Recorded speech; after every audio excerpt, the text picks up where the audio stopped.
오늘 만나신 모델은 기아차의 볼륨 모델 중 하나죠. 사실 요즘에는 이 준중형 세단들이 볼륨이라고 말하기는 좀 그렇지만 소비자분들의 관심을 많이 받고 있는 K3입니다. 벌써 페이스리프트가 됐죠? 올 봄에 페이스리프트가 됐는데 이제서야 선보여 드리게 되었네요. 그래도 시각적으로 많은 것들을 바꿔내고 있고 이전 모델을 타면서 파워트레인에 만족했던 바가 있는데, 자, 그런 만족감을 페이스리프트를 통해서 어떻게 더 개선시켰는지 기아 K3 잠시 함께 느껴보시겠습니다.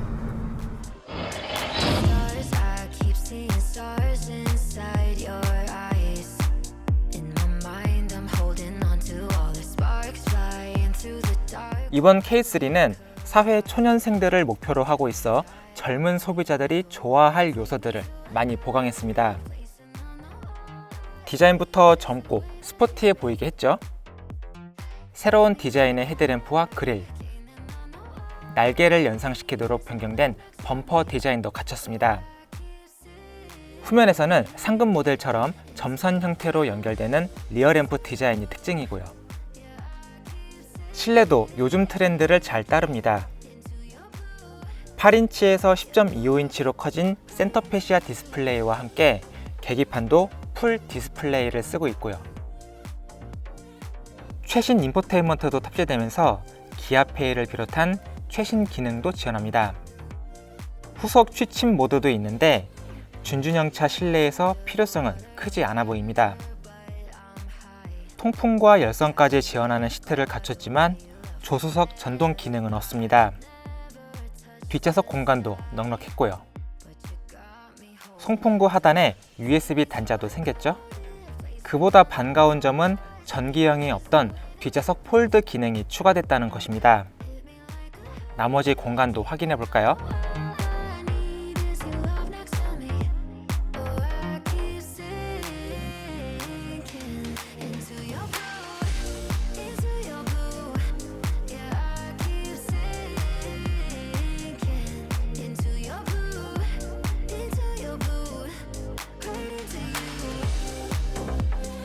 잠시 K3가 들려주는 감성 측면의 소리를 들어보겠습니다.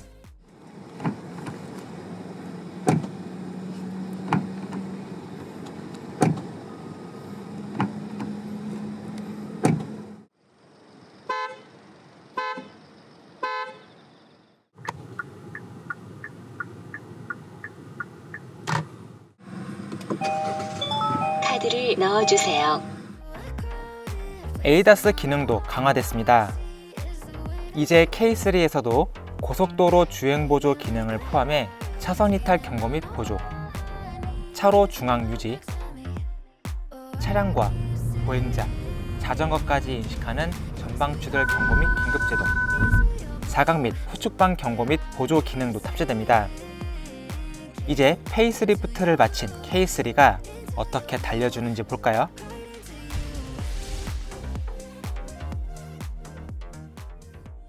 자, 앞서 보신 대로 디자인 어떠신가요? 제 개인적으로는 디자인의 변화가 상당히 마음에 듭니다. 원래 기아가 디자인에 많이 신경을 썼던 브랜드 중에 하나죠.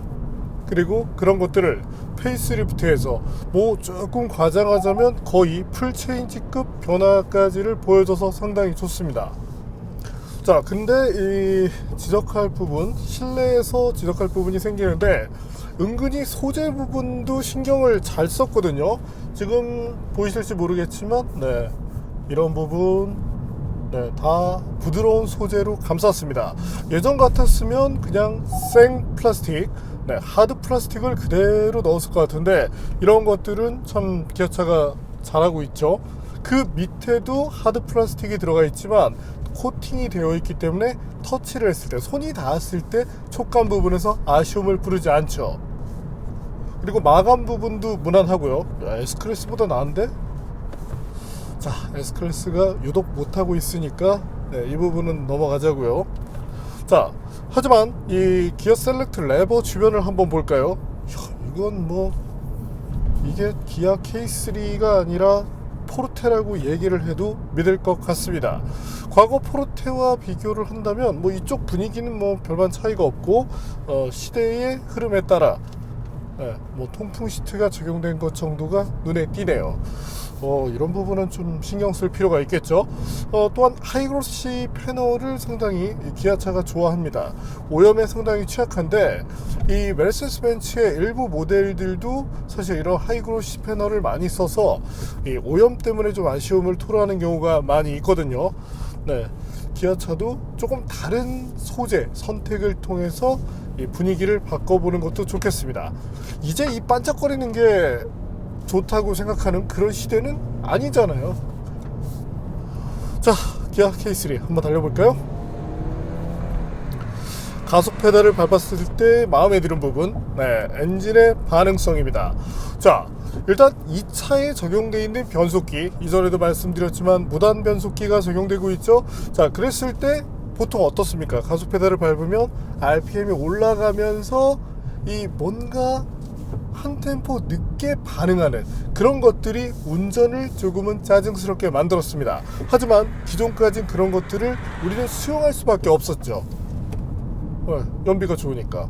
하지만 지금은 시대가 달라졌고 어찌 이제 얘기하자면 자트코에서 이런 것들을 먼저 보여줬습니다. 그리고 단수를 나눠서 진행을 시킴으로써 어떤 이질감 부분을 막아냈는데 현대는 그것을 보고 잘 모방을 해서 자사의 기술로 녹여낸 만큼 현재 변속기에 대해서는 아쉬움을 토로하고 싶지 않습니다. 자, 잠시 수동 모드로 바꿔볼까요?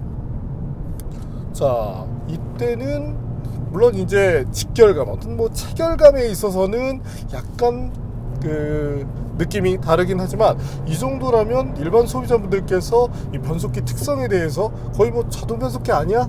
라고 생각하실 정도로 기본 세팅은 잘했다고 말씀을 드리고 싶네요. 어떤 조작감, 그리고 사실 이 정도면 체결감에서 약간은 아쉬움이 있긴 하지만 뭐 진짜 변속기 부분 마음에 드는 그런 요소 중에 하나인데요. 엔진은 123마력이죠. 최대 토크 15.7kg 포스미터로 과거 모델들과 비교를 한다면 성능이 많이 떨어졌습니다. 자, 수치적 성능 많이 떨어졌죠. 한때 이 현대 기아차가 숫자 올리기에 연연하면서 뭔가 우리는 다른 건 몰라도 숫자 하나는 기가 막히게 잘 올리지. 하지만 어땠나요? 효율 부분이 생각보다 좋지는 않았습니다. 하지만 지금은 그 숫자 놀이에서 욕심을 줄이고 효율성 부분을 증대시켰죠. 그 결과 123마력이지만 이전에 140마력보다 더 좋은 그런 효율을 보여주고 있습니다. 자, 뭐 기아 K3 여전히 준중형 세단, 대중 브랜드의 준중형 세단으로서는 좋은 구성을 보여주고 있는데요. 자, 그럼 발진 가속 성능은 어떤지 한번 볼까요? 아이고, 이게 저희가 과거 테스트했을 때는 이제 10초대 중반을 약간 넘어서는 수준이었는데 현재는 11초대를 약간 넘어섰죠. 자, 그래서 고민을 해봤습니다. 엔진 편차가 많을까 했더니 현재 모델 이 무게가 조금 늘었더라고요. 대략적으로 40kg 정도가 늘었고 이것이 아무래도 이제 동력계에 약간은 부담을 주지 않았을까 싶습니다. 물론 모델간 편차도 있기 때문에 꼭 이것만이 이유다라고 얘기하기는 어렵겠지만 현재 가시적으로 보이는 부분만 놓고 얘기를 한다면 무게 쪽이 조금 더 가능성이 높지 않을까 싶네요. 자, 그리고 가속을 해나갈 때 RPM 상승, 그리고 스피드미터의 상승, 이런 것들도 무난하고, 물론 아주 빠른 차는 아닙니다. 하지만 앞서 말씀드린 대로 초기에 가속 페달을 밟았을 때 이 반응성, 이 부분에서 불편함을 주지 않기 때문에 최대 발진 가속을 끌어낼 때 그 숫자 부분에서는 아쉬움이 들지만 이 차의 실제 소비자분들께서 운행을 하시는 측면에 있어서 불만을 낼 그런 요소는 많지 않다고 생각을 합니다. 자, 근데 이 승차감, 기본적으로 승차감 자체는 좋은 편입니다. 약간의 핸들링 성능을 추구하고자 약간 단단한 그런 느낌을 주고 있는데 승차감 부분에서도 큰 훼손은 없거든요. 다만 이제 서스펜션 특성 때문에 뭔가 이제 거친 노면이 지속적으로 반복이 될 때 이 거친 노면이 사실 좌우가 일정하지가 않거든요. 자, 이렇게 그랬을 때 리어 쪽에서 조금 불규칙하게 넘어오는 그런 특성이 있는 것은 사실입니다. 하지만 이건 뭐 서스펜션의 구조적인 특성이고 우리가 만날 수 있는 뭐 상당수 대부분의 도로에서 이런 환경은 거의 없는 만큼 이런 부분에서는 조금의 특성이 있다. 하지만 차량의 본질적인 그런 부분으로 놓고 봤을 때 큰 아쉬움은 없다, 이렇게 보셔도 되겠습니다. 물론 이제 GT 같은 경우는 멀티링크를 기본으로 사용하고 있죠.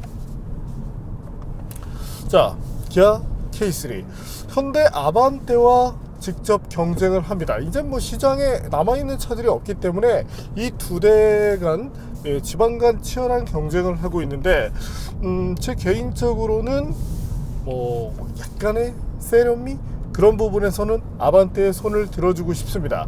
하지만 이것이 또 한쪽 측면으로 놓고 보면 약간은 가볍게 느껴지는 경향이 드는 것도 사실이거든요. 때문에 조금은 질리지 않는, 뭔가 딱 봤을 때 아주 세련됐다는 느낌은 적지만 질리지 않는, 조금 더 오래 보는 측면에서 유리한 것은 K3가 조금 더 낫지 않을까 싶네요. 사운드 시스템도 크렐이 들어가 있는데 이 준중형 모델, 특히 뭐 기아 K8 같은 경우가 이제 상급 모델이죠. 기본형 사운드 시스템 정말 별로입니다. 하지만 현재 이제 크렐 사운드 시스템이 들어가 있는 만큼 그래도 이 급에 맞는 또는 이 급에서는 좋은 정도의 능력은 보여주고 있다. 이렇게 말씀을 드리고 싶네요. 물론 이제 상급 모델로 갔을 때 크렐의 만족도가 매우 높지는 않습니다. 타사 역시도 상급 모델로 갔을 때는 이보다 더 좋은 성능을 보여줄 수밖에 없으니까요. 하지만 이 대중 브랜드의 소형급 모델, 이제 국내에서는 준중형으로 분류를 하고 있지만 이 급에서 이 정도라면 충분히 타협할 만하네요. 참고로 고음 쪽이 조금 더 부각된 그런 셋업이긴 하고요.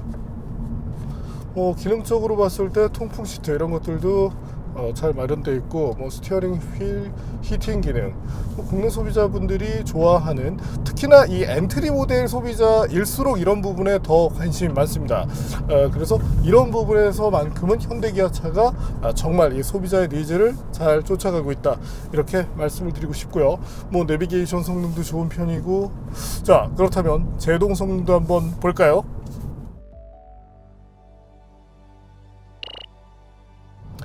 기본적으로 39m대 중반 정도를 보여주었고 이후에 조금씩 늘어나는 모습을 보여주었습니다. 3회차부터 이제 거리가 좀 대폭 늘어났는데 그래도 이제 최장으로 봤을 때 2m를 약간 벗어나는 정도이기 때문에 저희가 내부적으로 삼는 그 가이드 정도는 맞추고 있다, 이렇게 볼 수 있겠네요. 일상에서 타는 데 있어서 전혀 부족함 없는 정도의 그런 성능으로 이해를 해주시면 되겠고요. 자, 타이어는 금호의 마제스티 솔루스를 사용합니다. 지금 이제 시판되고 있는 아리 타이어인 TA91 이전 모델인데 그래도 소음 측면, 그리고 어떤 기본적인 핸들링, 아리 타이어보다 오이 타이어의 완성도가 조금 더 높은 것이 보통인데 현재 이 기아 K3에 장착되어 있는 오이 타이어, 여기서도 충분한 만족감을 느낄 수 있어서 좋네요. 참고로 앞뒤 타이어 공기압은 규정상 33에 맞춰집니다. 그리고 이제 휠 같은 경우도 16, 17인치를 선택할 수 있죠. 이 정도 성능 123마력 정도면 사실 17인치도 과하기 때문에, 하지만 외관상으로 볼 때 그래도 17인치가 좀 보기 좋죠. 그래서 적정 타협점 17인치 정도면 무난하다고 생각을 합니다. 자, 기아 K3 현재 이 테스트 모델의 경우가 2,600만원 정도의 가격을 갖고 있습니다. 그래도 갖출 것들을 갖췄으니까 라고 생각하실 분들도 많이 계시겠지만 이 등급에 맞는 어울리는 가격이라는 게 있거든요. 자, 여기서 김선원 기자에게 오토뷰가 추천하는 K3 구성을 한번 볼까요? K3의 구성 추천은 두 가지로 보시면 됩니다. 개인 이용 환경 비중이 큰지, 가족 이용 환경 비중이 큰지를 따지면 되는데요. 프레스티지 트림의 드라이브 와이즈와 내비게이션 항목을 선택하면 2,245만원의 모든 에이다스 기능과 통풍 시트, 스마트폰 무선 충전 시스템, 열선 스티어링 휠, 하이패스 등 대다수 편의 기능을 갖출 수 있습니다. 조금 더 고급화를 원한다면 노블레스 트림에 10.25인치 내비게이션 옵션을 추가한 구성을 택하면 되는데 2,405만원으로 160만원 차이를 갖게 됩니다. 휠이 커지고 LED 헤드램프가 장착되며 운전석 전동 시트가 추가되는 것 이외에 많은 부분이 뒷좌석 구성을 위해 추가됩니다. 동승석 시트백 포켓, 뒷좌석 열선 시트, 뒷좌석 센터 암레스트, 뒷좌석 높이 조절 헤드레스트, 뒷좌석 에어벤트, 뒷좌석 USB 단자 등이 추가되고요. 프레스티지 트림에 컴포트 옵션을 추가하는 것보다 노블레스 트림을 선택하는 것이 구성적으로 훨씬 좋아 보입니다. 또 다인 승차 환경이 많다면 2,405만원 구성을 추천합니다. 썬루프나 크렐 사운드 시스템은 취향에 맞춰 선택하시면 되고요. 아쉬운 부분이라면 뒷좌석 폴딩 기능을 최상급 트림인 시그니처에서만 지원한다는 점인데요. 폴딩 기능은 옵션으로 택하게 해주면 좋겠습니다. 만약 폴딩 기능이 필요해 최상급 트림에 옵션까지 넣으면 약 2,500에서 2,600만원대 가격이 만들어지는데 셀토스나 스포티지를 선택하는 것이 구성적으로나 공간적으로 현명한 선택이 됩니다. 폴딩 기능 하나에 너무 치사하게 굴었죠? 네, 보신 것처럼 적정한 구성, 그것들을 추구했을 때 사실 사치를 위한 자동차가 아닙니다. 정말 뭐 차로 사치를 하고 싶다면 K3에다 2,600만원 쓰지 마시고 벤틀리를 구입하세요. 훨씬 좋습니다. 하지만 이와 같은 어떤 소형급 컴팩트 모델에서 중요한 것은 경제성이죠. 그리고 차량 구매가가 그 부분에 있어서 가장 중요하기 때문에 조금 더 합리적인 그런 것들로 접근을 해주시는 것을 추천드리고 싶네요. 기아 K3 준중형 세단으로서 무난한 모습을 보여주고 있습니다. 앞서 말씀드린 대로 이제 그 현대 아반떼가 뭔가 조금 더 도전적이고 좀 세련된 그런 모습을 보여주고 있긴 하지만 그것 자체가 시간이 약간 흘렀을 때 질리는 요소가 될 수 있거든요. 반면 현재의 K3는 무난함 그 자체를 무기 삼고 있는 만큼 여성 운전자분들을 비롯해서 조금 연령이 있으신 조금 더 폭넓은 소비자를 아우를 수 있다는 측면에서 K3는 분명한 경쟁력을 가져가고 있다, 이렇게 말씀을 드리고 싶네요. 그리고 현대 기아차가 어쨌든 잘하는 것, 이 낮은 클래스의 모델에도 에이다스라는 것을 옵션이지만, 물론 옵션이 좀 안 시긴 하지만 적용시키기 시작했고, 그런 것들이 시장에 상당히 긍정적인 영향을 많이 줬습니다. 그 덕분에 수입차 일부 브랜드들 같은 경우는 이 사양을 기본으로 탑재하고 있기도 하죠. 국내 브랜드가 자동차 업계에 이바지하는 하나의 예라고 말씀을 드리고 싶네요. 자, 또한 이제 마지막으로 이 K3 한 가지 제가 진행하다가 얘기를 빠뜨렸는데, 주행 연비도 당연히 좋습니다. 앞서 이 IVT 그리고 멀티포트 엔진 뭐 이런 것들이 뭐 중요합니까? 타는데 그냥 엑셀만 밟고 잘 가면 그만이지. 하지만 연비라는 부분에서 분명한 이점을 보여주고 있고, 그것이 준중형 세단 그를 선택하는 근본적인 또 하나의 이유가 되는 만큼 경제성 부분에서 충분히 매력이 있다, 이렇게 말씀드리고 싶네요. 차를 탔을 때의 느낌 자체를 보면 분명히 대중차와 고급차, 여기서의 틀은 나눠집니다. 다시금 이 대중차 안에서도 클래스별로 체감으로 전해지는 그 느낌이 많이 다릅니다. 단순히 공간만 커지고 작아지고 이런다면 누가 큰 차 사겠어요, 비싸게.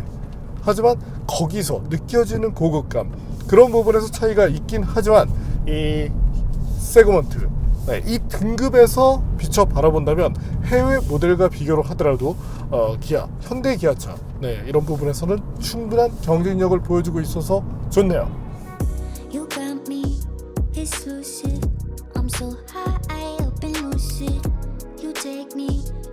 safe place. We steady on the same pace, yeah. I'm crazy, you like that? Don't back down, no you drop back. Keep it spicy, there's a fact. We on the right track, yeah. Driving me wild, giddy up like a stallion. 네, 오늘은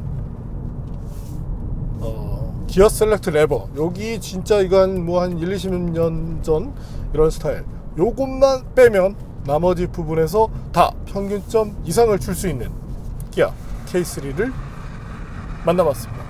개인적으로 저희가 좋아하는 GT, 사실 이 GT가 완벽하게 엄청난 그런 차는 아니지만 진짜 가성비 좋게 재밌게 잘 만들었거든요. 기회가 되면 K3 GT 한 번 더 다뤄보도록 하겠습니다. 근데 기아에 차가 있어야 말이죠. 너무해.